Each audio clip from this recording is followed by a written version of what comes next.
Okay, so the question that I would like to, not the question, sorry, the discussion, the topic that I would like to address is actually a topic that one might say that, I mean, it's kind of like unrepresented in this channel. And I will explain why. And I mean, this is the topic of the Neros, the robots as energy source. And it's unrepresented. I mean, so why should it be represented in the first place, like, I mean, in a significant way? So the answer is that, I mean, since, I mean, very early in my journey, I understood, I mean, no one tells me anything, like, I mean, and I'm not part of any intelligence, like, organization, but I understood that since very early that, I mean, a major metaphor for the, like, for the consumption of the drug, of the tea, by both Homo sapienses, but also, and more importantly, by Titans, is the metaphor of charging. Like, it's kind of like an energy source. And I also understood very quickly that it's probably not true. Like, I mean, that there is a problem, inherent problem in this kind of like idea, even though I didn't even know what's it's all about. But I mean, I didn't understand nothing about like the drug, I mean, and then the history. But I understood that it's there's something here that doesn't make sense, and that these people, I mean, obviously they do not understand, I mean, what they are doing. And only later, I mean, I discovered that, I mean, there was kind of like a reset during the 80s, and that much information was lost. But always, I mean, the way that the intelligence community all over the world is operating, and specifically in Israel, is like that. I mean, they just don't know what they're doing. And I spoke about quite a bit in the robots, like saga, that was just completed like a week ago. That I mean, they don't know basic stuff about like their own nature, even things that were widely known in Israel all over the 20th century. And I mean, not only that they were known, but I mean, like, whole conduct in the Israeli intelligence was predicated upon this knowledge. But I mean, it's kind of like forgotten by many people. But yet again, I mean, it's kind of like, I mean, it's a strong metaphor. I mean, it's used a lot. I mean, you cannot deny it. And although, I mean, one of the major source of suspicion towards me, like, for many years was, I mean, the question of like, I mean, so where does he get his energy from? Like, I mean, so where does the energy comes from? Presumably, like, I need to be, I don't know, recharged. Like, I'm plugged into the socket. I mean, and I don't do it. So I mean, there must be some kind of according, to the period of this intelligence. I mean, there must be some kind of like a sinister issue that, I mean, maybe I don't know what I do, like I steal this energy in some sort. And I mean, this kind of like never-ending suspicion, I mean, is enough in order to, I mean, like as excuse to torture me all my life. Of course, there are many other excuses. And of course, the fact that, I mean, they need excuse means that, I mean, that they are not, it's not a sovereign state. I mean, they depend on other nations. They need to present the excuses towards them. And also, it means that the other nations are assholes and liars and scum of the earth, because, I mean, the fact that they buy like whatever lies that the Israelis are selling them, I mean, it's because they want it to be true. And all of this was very simple, and I've discussed it many times, and it was evident to me like from the first couple of days of like this journey, like during 2019. And I actually never really understood the kind of like the metaphor of energy, the energy metaphor. And until now I don't understand it, because one of the reason is that I don't eat the yellow Neros, the drug. I have never received anything, even though it's all existed, I mean, thanks to me, like, I mean, as I explained enough, but I mean, in our time, but I mean, yeah, I never got anything, because they didn't want me to know that I'm not Homo sapiens. The idea is, I mean, just, I mean, to terrorize my life and to make me like, I mean, their shoe or whatever, like metaphor, like for like a slave, using all sort of like, I mean, psychological mechanism that, I mean, and also state terror. And this was discussed like tremendously, so we should not repeat it too much. But I mean, yes, I mean, the energy metaphor is very strong, at least among the Israelis and maybe also abroad, but certainly among the Israelis. So there is a question of like, why? And yes, and the fact that it was underrepresented is because I never like eaten this drug, and also like I don't feel particularly energetic myself mainly because I have sleeping problems, because I'm terrorized during my sleep for so long now, as I've described long ago. Like, and also, I mean, people are, I mean, you know, torturing me for so long. But my main problem is just, I mean, problem that can be identified by any Homo sapiens is that lack of sleep because of terror, like, I mean, of state terror. I mean, you can hear it even like all the noises, even in this channel. Like, I mean, it's not a new thing. And because of this lack of sleep, I also need to take like Adderall or like, you know, Focalin, all those of like, I mean, like ADHD drugs that I didn't need like throughout most of my life, including my time like as a student in the university in a very demanding academic program, and of course all my life before that, because I mean, only when they started, like the Israeli intelligence started to terrorize me and to deprive me of sleep, I mean, I became sleepless, and I mean, just, I mean, in order to stay up, I need this kind of like medicine. Okay, so I mean, that's why I mean the issue of like the Neros as energy source was not. I didn't almost never spoke about it at all, even though one might say that, I mean, it could have been like, I mean potentially it can be like an important subject, if not only because of the reason that the Israelis, I mean, regard it as important. Like, not the Neros, the drug, but the drug is the Neros, of course.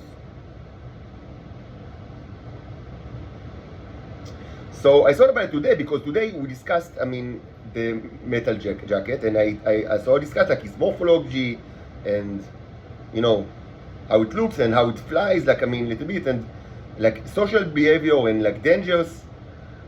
And I said that regarding its energy, like its metabolism, I cannot say anything, because I mean, I don't have enough information, like, because this is manifestly you need to understand the energy, I mean, cycles of the Neros in order to understand it, because it's made out of, like, they are made out of the Neros, these creatures.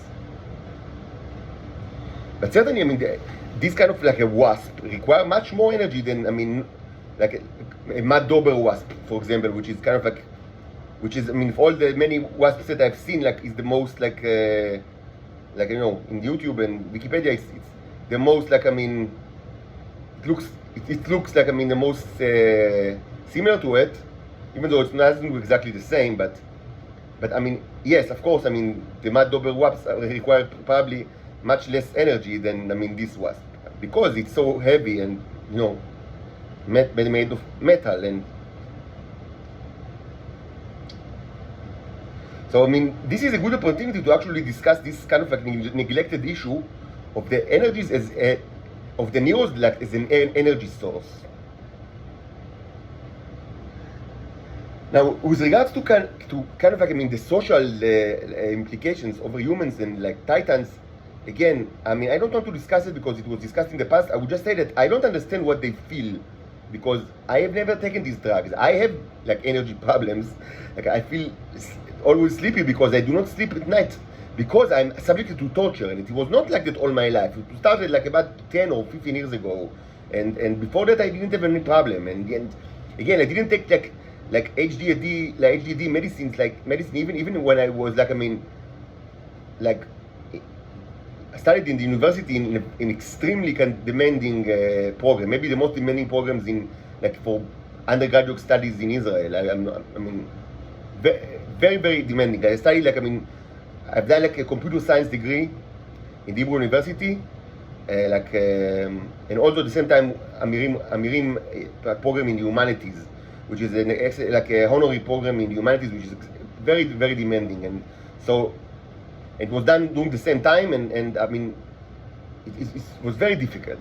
And And no, I mean, in this kind of situation, the situation that people, I mean, most people, I mean, the most, like, I mean, they take, like medicine, like, either, but I never did it, like, because the problem was, this problem is related to the sleep issues that are because I'm terrorized during the sleep.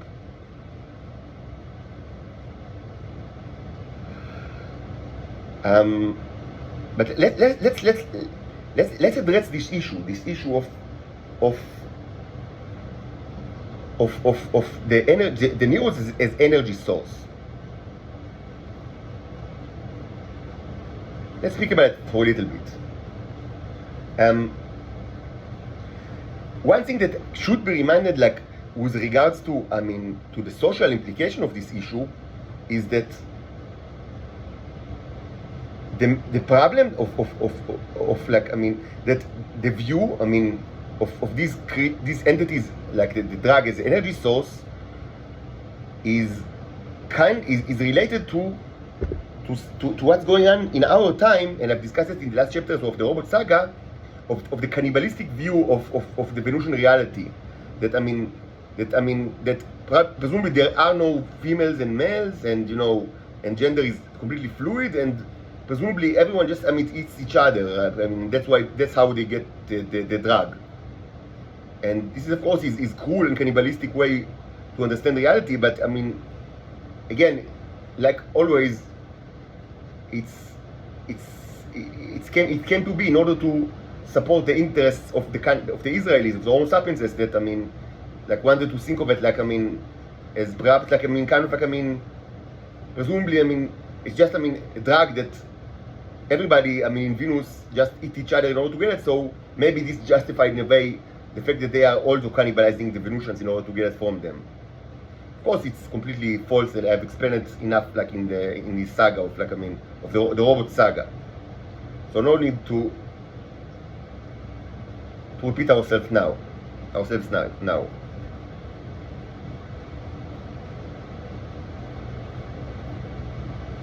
Now, with regards to my scientific inquiry, that I'm doing in this channel, like documenting in this channel in the last 10 months of the creatures, the Neros, I would say that my assumption since the beginning, and this might not be, it might be surprising to you actually, but because this kind of like goes against, everything that I'm just saying with regard to the social implication of the usage of the drug. But I try to be completely like, objective and not to think about like whatever the Israelis are doing and thinking, because I understand that they don't know nothing at all. And so I need to be completely objective and to trust my intuition, and of course, above all, evidence.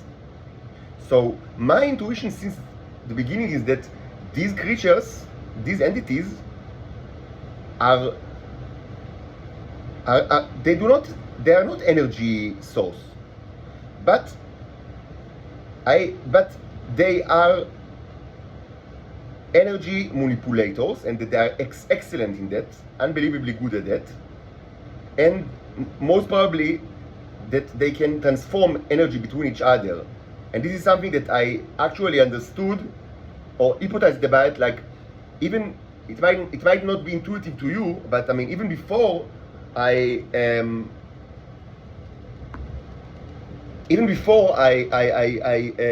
formulated the idea of them as stargates, like that presumably they are stargates. But of course, if you think of them as stargates, then it means that they can transfer matter between each other. So a logical step would be to assume that maybe they can also transfer energy. But this was actually not the way that I thought about it. Like it wasn't like my trajectory of conceptualization of the Neros, as you can see in this channel.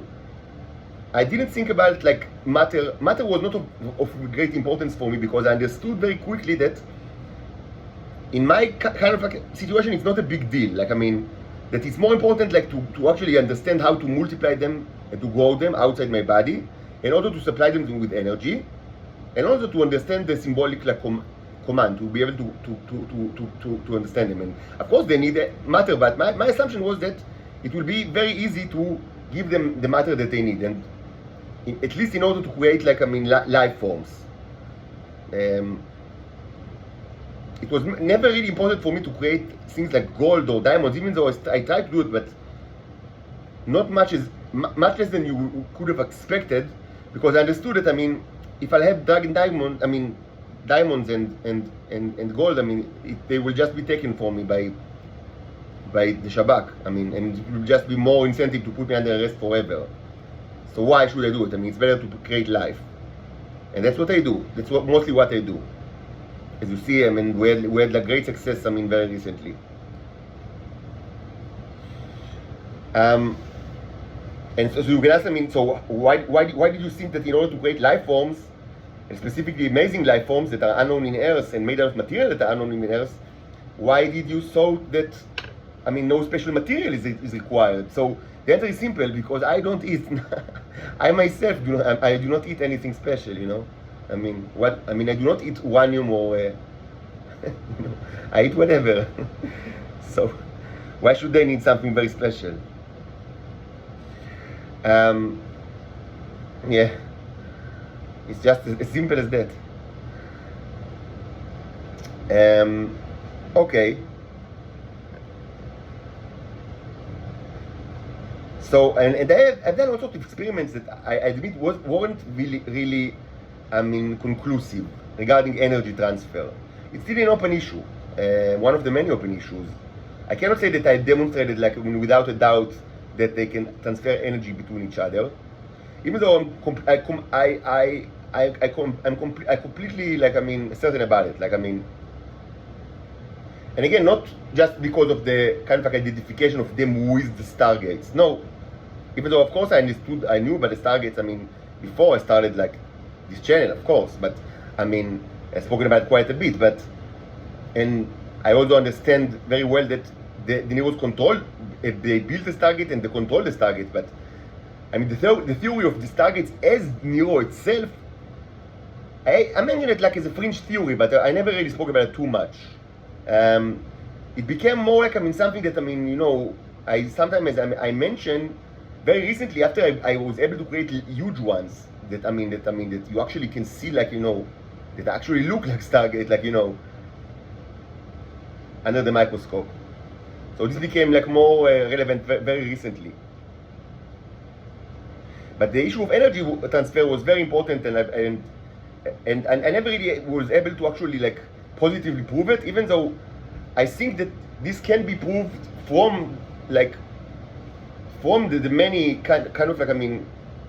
this can be proved already by many of my experiments, but with more analysis. Not in a very evident way, but in a way that requires a proof. To see it very like a real scientist. To discuss the various experiments and to actually in a rigorous way to prove that according to the evidence that we've already had and the video that we already recorded. Yes, they transfer energy between each other. I'm pretty certain that this is possible, but it's not my main priority to do it right now. That's why I don't do it. Now there was another question that actually I was very interested in, which is related, which is the question of, are they capacitors? Which is related to the question of are they energy? Are they energy supply? Because capacitors means in the physical terminology it means batteries. So can they act as batteries? Can they not only manipulate energy but also or transfer energy between them but store energy? So this is another good question, and I wasn't sure about it until relatively lately in this research where it was demonstrated that the answer is true. It's yes. They can store energy. They can be used as capacitors. Now you can argue that this also answers the question of like, are they energy sources? Because I mean, if they are capacitors, then by definition, I mean, they store energy, then they are energy sources.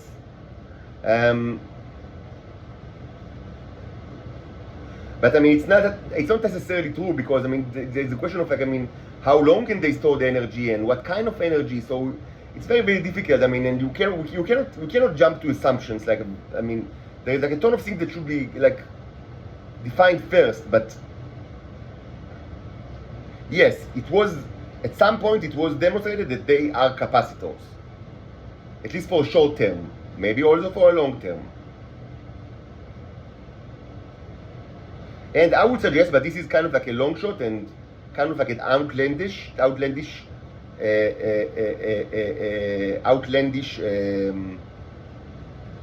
argument, I mean, or kind of a claim that, I mean, required, I mean, you know, extraordinary claim that requires extraordinary proof.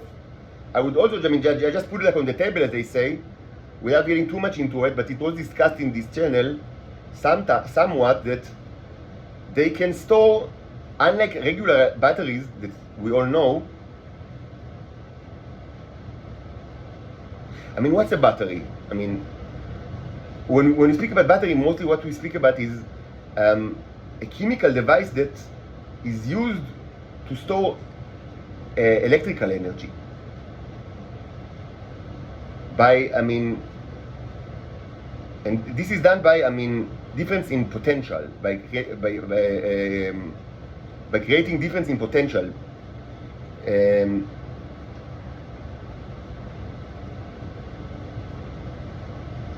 But I mean, in a more general sense,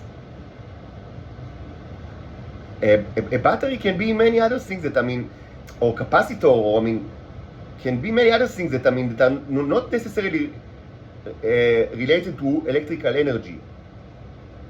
I mean, one can argue that any object that is placed like by humans, like high, like above, like it's I would say normal usual, like, I mean, place, is also a battery, because I mean, yes, they create, like, I mean, potential, not electrical potential energy, but I mean, you know, like mechanical potential energy, because you can easily push this kind of, like, I mean, the object, and then it will fall, and when it touches the ground, I mean, it will have, like, I mean, a lot of energy, like mechanical energy, I mean, required by the gravity. I mean, so presumably everything that you put like high is also kind of like a battery. And a battery for not for electrical energy, but for mechanical energy. And if this kind of, like, I mean, example seems too convoluted to you, let's think about another example, which actually, I mean, is related to a place where I worked for almost 6 years, which is the company in Jerusalem that is called Bright Source Energy. It's kind of like, I mean, reincarnation of a Israeli company that was called Luz, and later Luz 2. It existed many years, and in the realm of solar power. And in its later incarnation, it was bought like by American. It became like American corporate, but all the R&D was done in Israel, in Jerusalem. So what they do is they deal with thermal solar power plants, which are power plants that relied on solar energy, but not on photoelectric cells, but instead of they rely on all sorts of mirrors, and the type of mirrors was actually changed over the years, but they rely on mirrors, relatively like straightforward mirror. Not, I mean, it's not simple at all, but I mean, the material that they are made of is not like special material. I mean, like the photovoltaic cells. It's made out of like a relatively very. I mean, it could be prepared, like, I mean, built in situ, like, I mean, in site many times, like, I mean, these mirrors. I mean, because they are not, like, I mean, it's not like, I mean, in the photoelectric world, I mean, the issue is I mean, the cost is very much affected by the cost of the material, and this is, of course, controlled by governments, and famously it was cut dramatically, I mean, during the last decade. But I mean, in this kind of, like, I mean, in the thermal solar world, I mean, the material that is made, that, I mean, the mirrors are made of very, I mean, of mostly, I mean, you know, just, I mean, things that mirrors are made of, which are very common. By the way, some people say that thermal like solar energy, even though it's not that cost effective in Earth, should be said. That's why this company was never very successful. Some say that it's actually very promising for places like the moon. And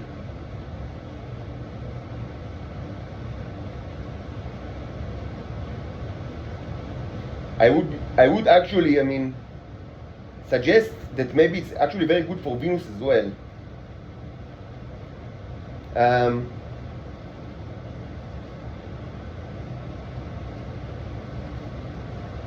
Even though there are many clouds in Venus, but let's not get into it. It's a old news. Maybe I'll speak about it in another video, because it's it's a kind of like a new, it's an issue in itself.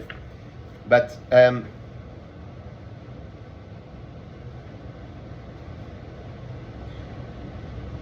reason why it's good for the moon is because, presumably, is because the moon, I mean, the regolith, you can create mirrors from the regolith of the moon very easily, as I mentioned. So there will not be a problem of like how to get all the stuff over there. It will be built in situ without much problem. And another very good thing on the moon is that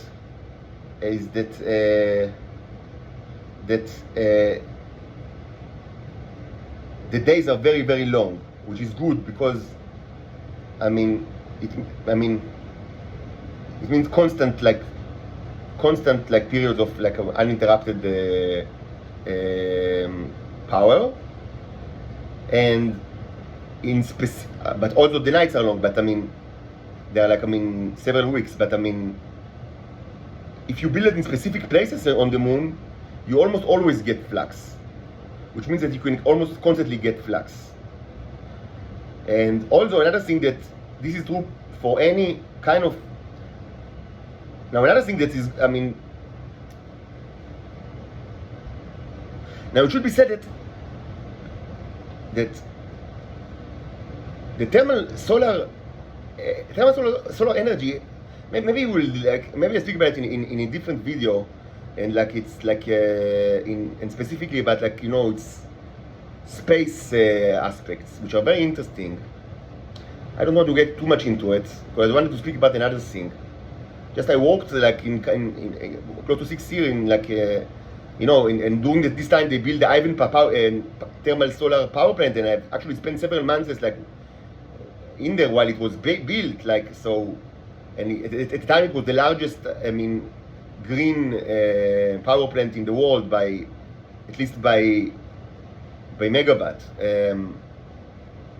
So of course it cost a lot of money, and you know, many people think that it's kind of like boondoggle, so never mind. But so I kind of like, I mean, I feel like, I mean, that I know about this subject quite a bit. So, and the space implications are very interesting. Just, I mean, one thing that I mean, related to what I wanted to discuss, and just I mentioned that, and we will stop speaking about the thermal solar technology, because I mean, it's not the subject of this video. Is that unlike with solar panels, the energy, the electrical energy that is produced with thermal solar technology is produced in the classic way. What do you mean? Like in the classic way, which means like in the way that most of the energy is produced, like the electrical energy is produced like all over the world, like, and for more than 100 years, which means using turbine that is spinning, and this creates, of course, alternative current, you know, because of the Lorentz law, famously, of like, I mean, movement of a conductor inside the magnetic field.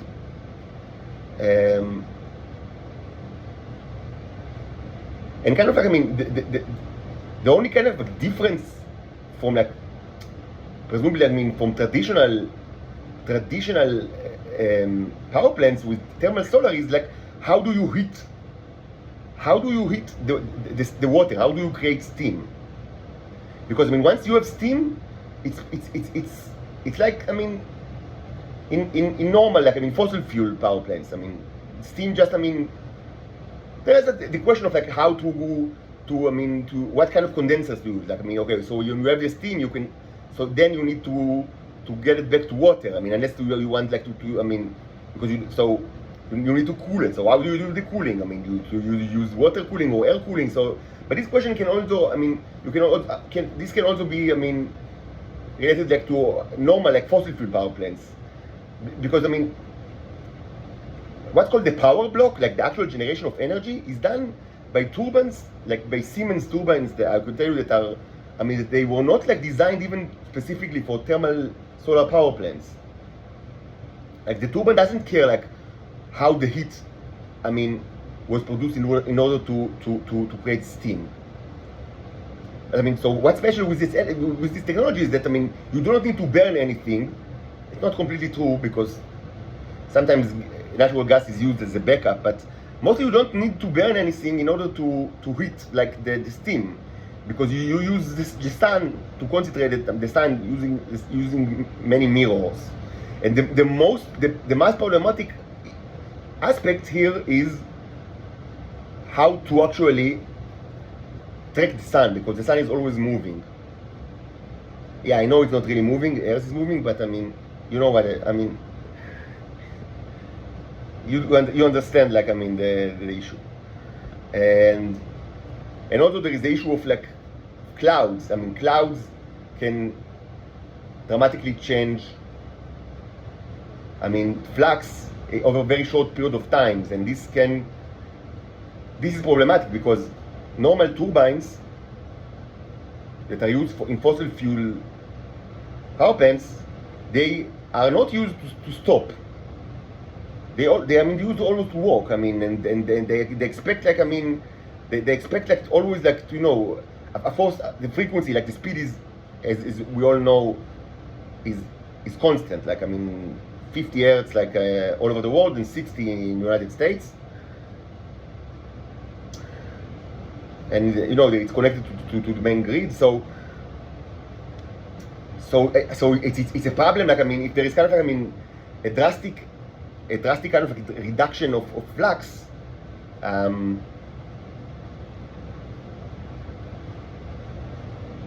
it might like, I mean, it might cause, like, I mean, the turbine to trip, like, I mean, to stop like being able to operate, and this is not healthy for the turbine at all.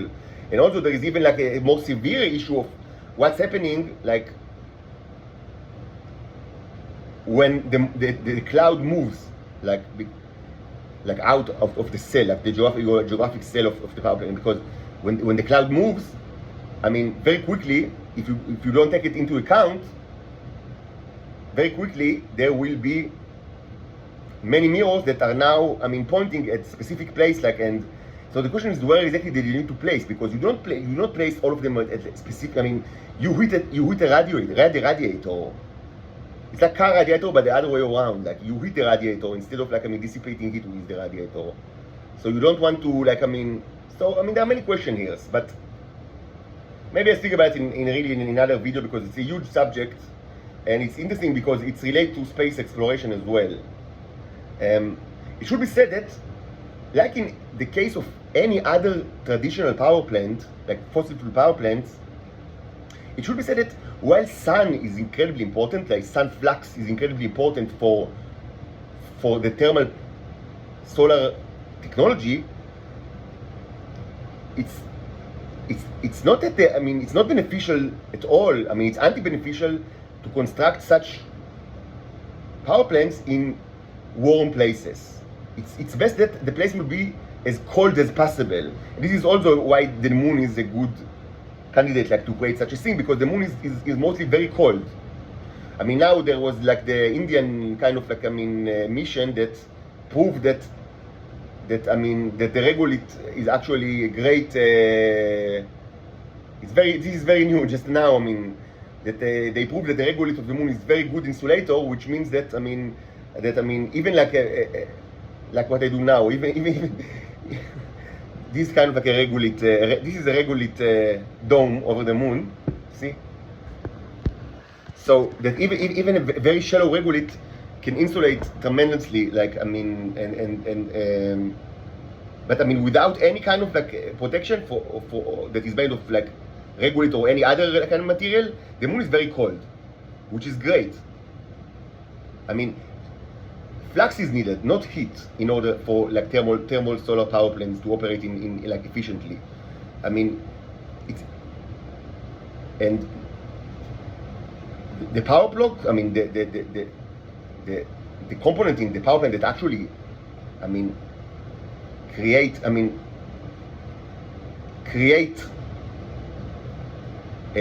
electrical energy from heat energy using, turbine, according to the Lorentz law, and to what, and also according to a principle in thermodynamics, it's called the Carnot cycle, which is extremely important, like in power plants, more than 100 years already. So according to the Carnot cycle, it's better that the temperature of the environment will be as cold as possible.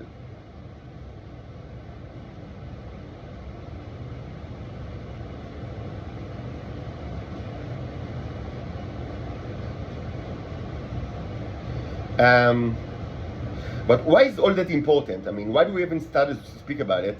Maybe I'll speak about it in a dedicated video, but what's interesting here is that in general it should be said that the thermal, with this regard to space exploration, which is kind of like science fiction, the thermal solar approach to energy was never really cost effective. It always required like government subsidiaries, and also it should be said that it's kind of like it's always in competition with photoelectric cells that became cheaper recently. So so there is a kind of like the question of why is it even like needed? If we want, presumably, if we want like to take advantage of the sun, we can use the photovoltaic principle that attributed to Einstein already, and also it's kind of like much more, presumably it's much more flexible, because with photovoltaic cells you can put just one small one over your own rooftop, or you can create like a farm out of it and use it like in utility scale.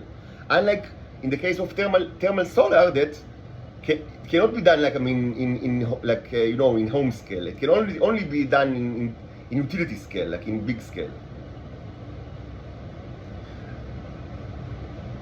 So does it mean that the thermal solar technology doesn't have any inherent advantages over the photovoltaic technology? So no. So there is one inherent, very important advantage. It didn't prove like to be extremely important until now, but maybe in the future, or in future environments, maybe like in space environment or even in Earth, it will be proven to be very important like advantage of this technology. And this is actually the whole reason why I wanted to speak, like I started to speak about it. I didn't intend to speak about it so much, but this is the issue of energy storage.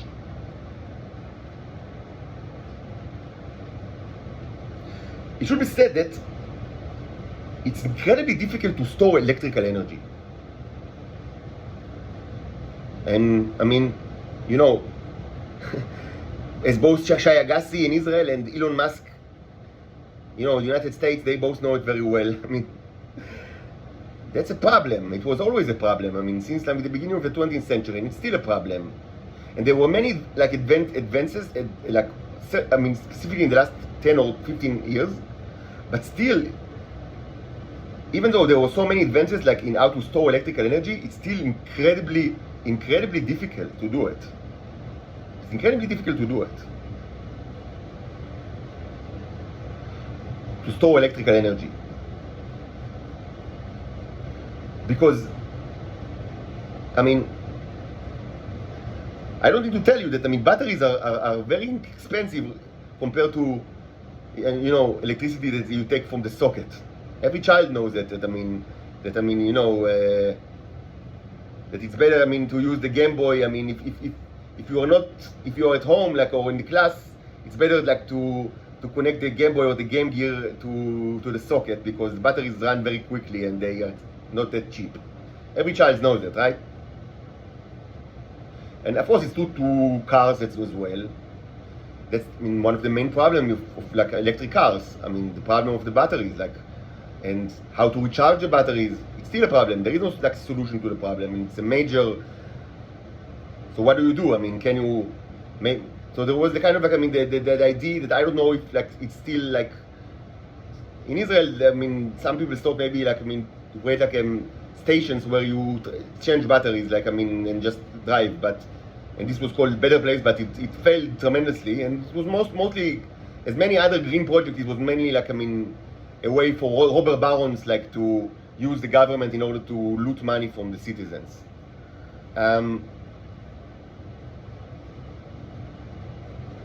So Tesla, of course, famously, not only Tesla, but Tesla, rejected this kind of like approach and instead opted to focus on creating better batteries, but also, and more importantly, faster charging stations. And this is not true only for Tesla, but also to other players in this kind of like in the automobile industry. But even though there were so many advances, still all these advances do not at all, they are almost not relevant to the utility scale aspect of energy, which means like, to energy that is used in order to power homes and factories, not only cars, but things that they require much more energy. For this, you don't have batteries. And no technology that is known to humans now can actually, even like in the near future, seems to solve this issue like for utility scale. You cannot use batteries like for the energy that is needed in order to operate homes and factories. You just cannot. Not using like any kind of like technology that is known to humans now. Now that's a problem, specifically with regards to the adaptation of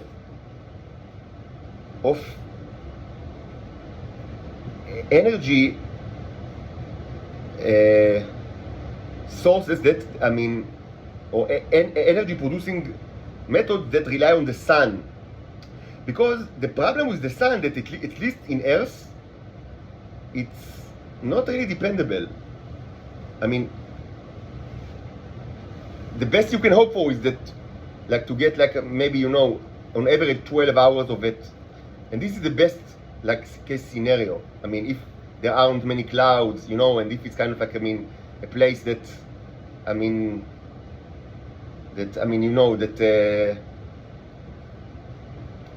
atmospheric, there are no atmospheric obstacles.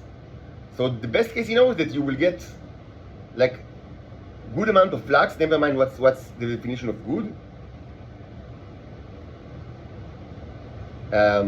Like, I don't know, 1,000 watt to, I don't know, square meter. I don't remember the numbers, but and at best you will get it like uninterrupted for 12 hours on average, but not much more than that.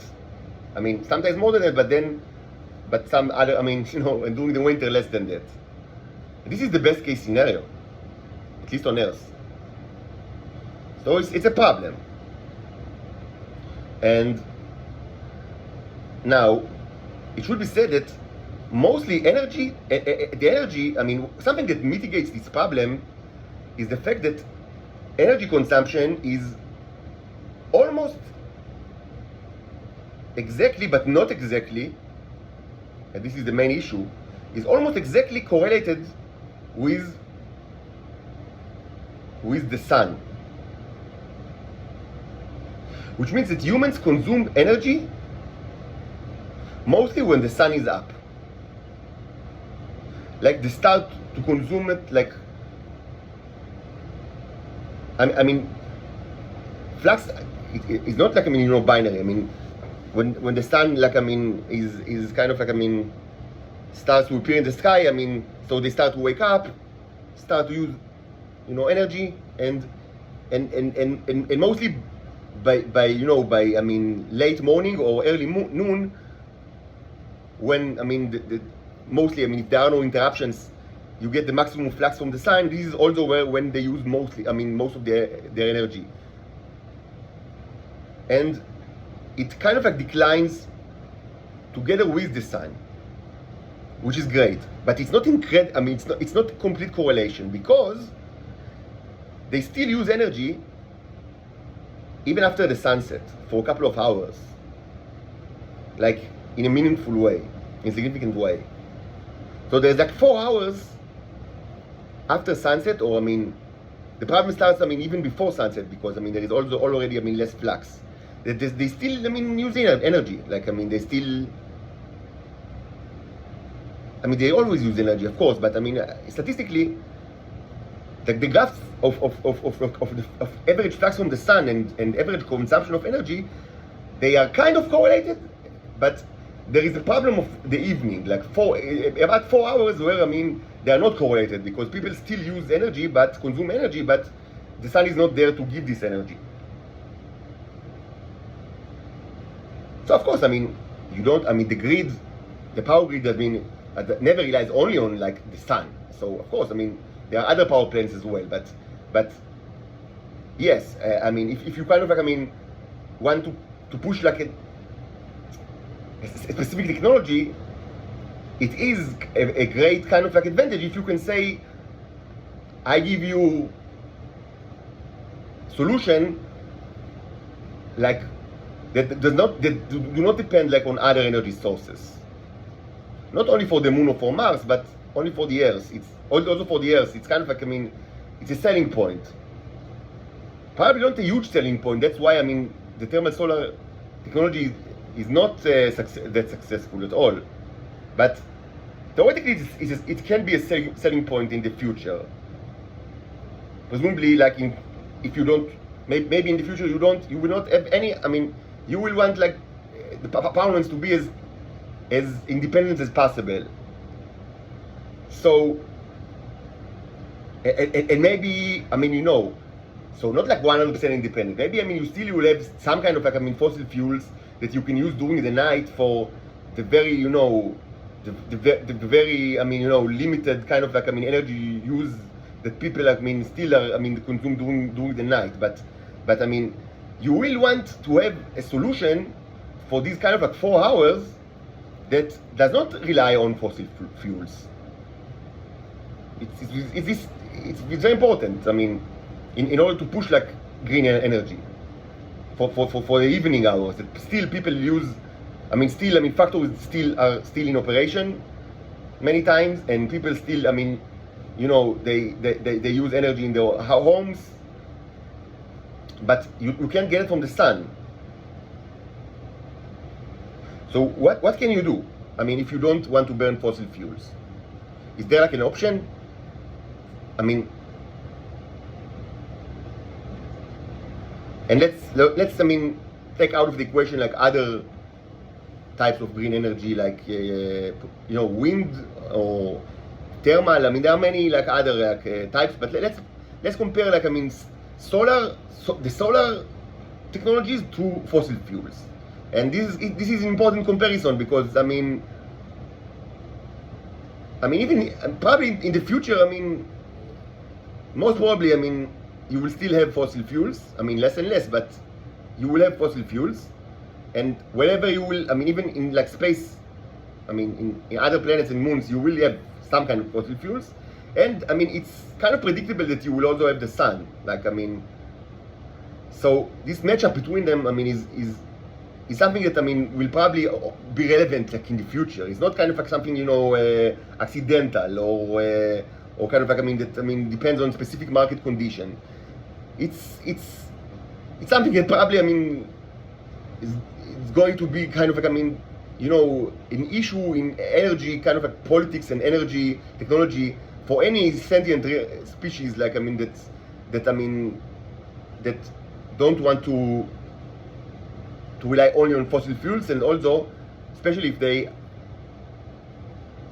think like about space exploration, because again, I mean, you're not going to transfer fossil fuels to the moon, and I don't know if there are fossil fuels in the moon. Probably not, because of the fact that, as you know very well, fossil fuels, actually there's an issue of, I mean, there's actually the question of what actually they are made of, and this is a huge question that I spoke about in the past in the Twitter channel. It was actually a major source of content between American science and Soviet science, and like in any other or almost any other specifically important point of content, the American science prevailed, and because Americans, since the 1950s or 1940s, they claimed vehemently that fossil fuels are made of living things, not dinosaurs, by the way. This is just, I mean, a joke. Not dinosaurs, but of living things. And the Soviets claimed that some of the fossil fuels actually are created, I mean, are product of decay of living things, but not all of it. And it can, part of it can be is created by all sorts of like geological processes that do not require the existence of living material, living bodies. And I mean, after some time, I think since the 1980s, the Soviet science collapsed, and now we only have American science, which is called science. So, if there was nothing living on the moon,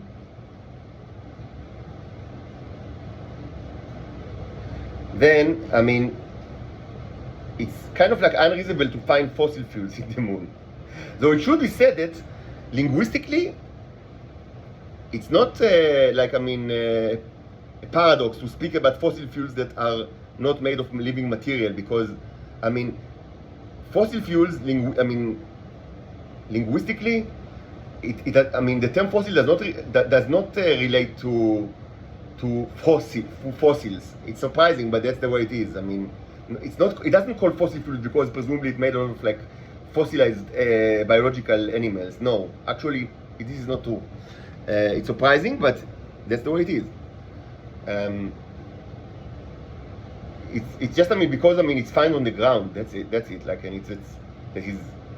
it's linguistically, I mean, from the linguistic aspect, which is not that important, but I mean, it's interesting to think about it.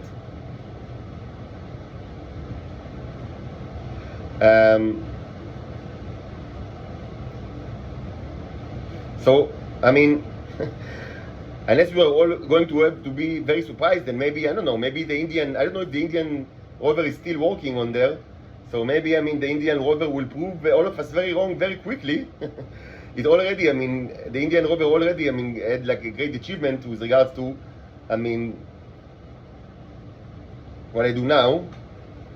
I mean, the nature of like the Regulus and especially its potential to create domes. But unless, I mean, maybe they will all, it's going to prove us very wrong. I mean, it's going to be extremely surprising to find fossil fuels in the moon, because again, according to the dominant view in science, which was the American view since the 1940s and the international view since the 1980s, I think, something like that, fossil fuels are, all of it is a product of living material that was that was subjected to geological processes over a long period of time. And since we do not know of anything living on the moon, and also we don't know if anything lived on the moon in the past, it's improbable that you are going to get fossils in the moon. Now, it should be argued that even like in a place like Venus, that maybe, still a question. It's a very interesting question actually about like the existence of fossils on Venus. It's actually incredibly interesting question, and I don't want to get into it.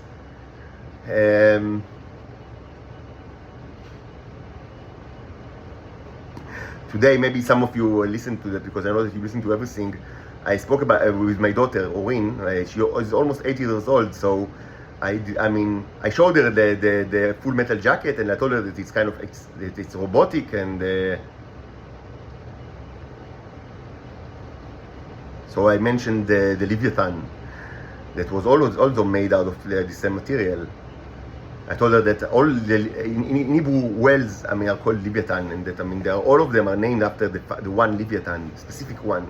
That was because she told me that they taught her like in the class that the blue whale is the blue Leviathan is the largest animal in Earth, and it's like 54 elephants or something like that. So I told her that because I asked her, what other elements can we produce from the Neros, like not only the full metal jacket, like the robots. So I thought maybe she wants a dog. So she said, that more of like a rabbit. But she also thought maybe. So she asked me, can you create a blue whale out of it? So I told her that it's a very interesting question, because actually there was a whale that was much bigger than Leviathan, much bigger than the blue whale, considerably bigger than the blue whale. It didn't really look exactly like that, but it was an aquatic animal, and it was much bigger than the blue whale, and it was called Leviathan. That was his name. It was a specific one, and all the whales in Hebrew are named after him.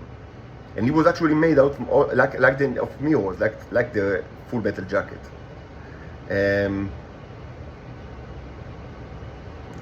Never mind. Let's put it aside. The point here, and really, it's really, I don't know. This video became like, completely, like, different. Like, I spoke about completely different stuff than what I intended to speak about. But in any case, even if you go to a place like Venus, so there's the question of do they have fossil fuels, which is a very interesting question. But let's say they do have fossil fuels, presumably.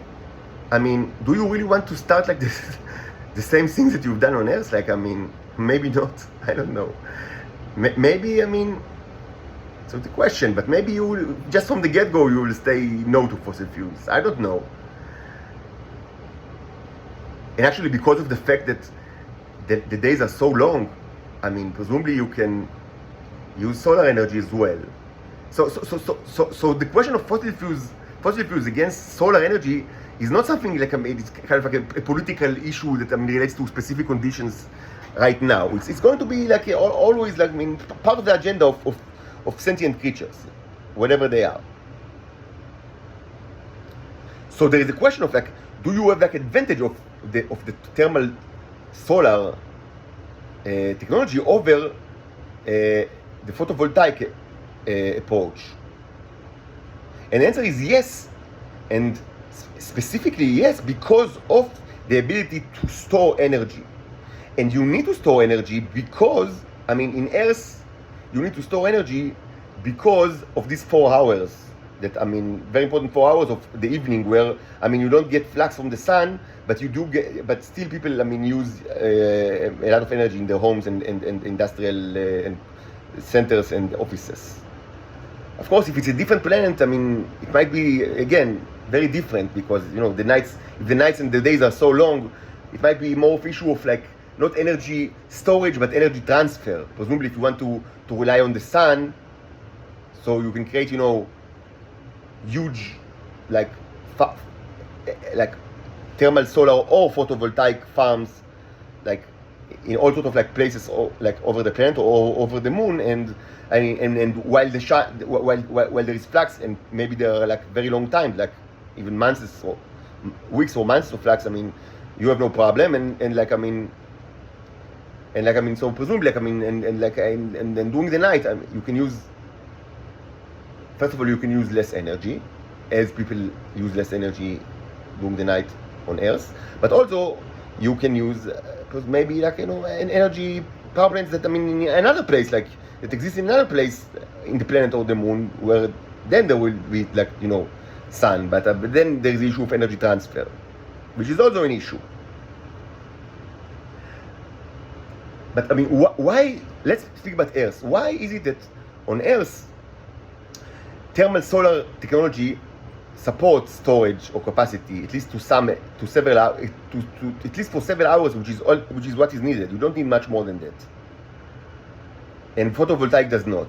And the answer is that photovoltaic energy relies on the photovoltaic principle, which is attributed to Einstein, which immediately converts photons or flux to electrical energy in an immediate way.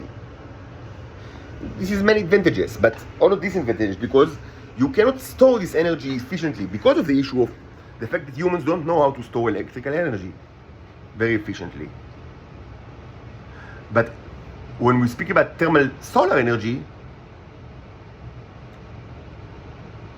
there is the intermediate medium of a liquid that doesn't have to be water, by the way. It could be molten salt or all sorts of like other liquids, but there is a liquid that flows through a radiator that is heated by the rays, and this very hot liquid is then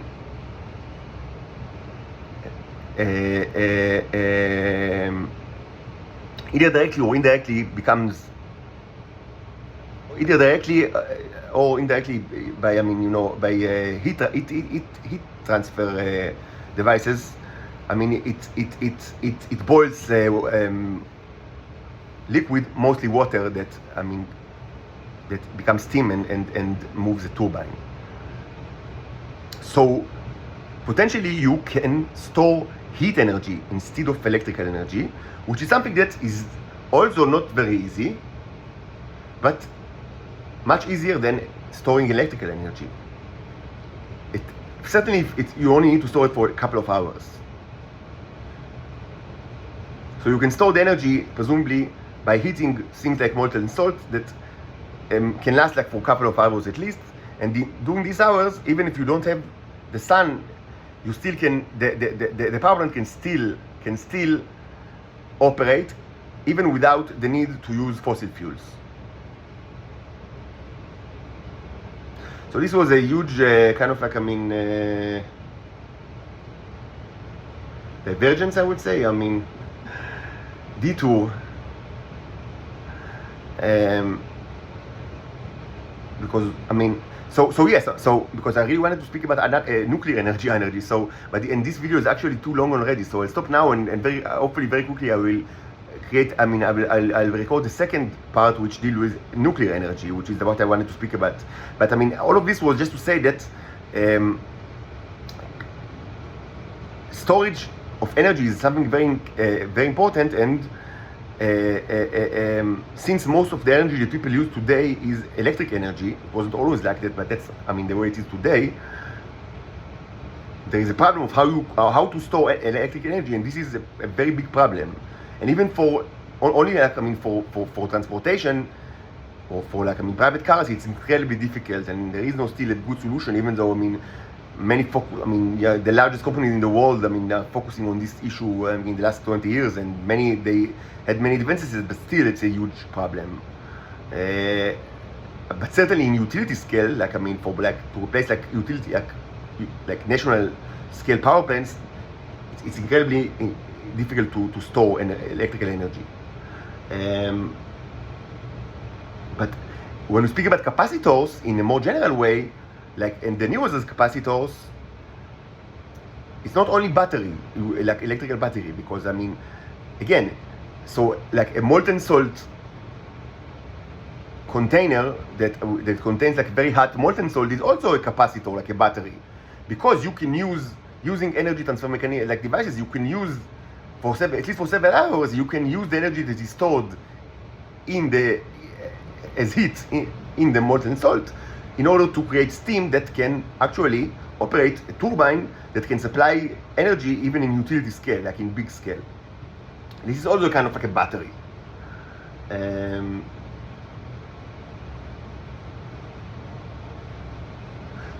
So let's continue in another part because it's too long already. In the next part, I will discuss just a little bit more the issue of the Neros capacitors, just to complete this issue, and also I will discuss in nuclear energy.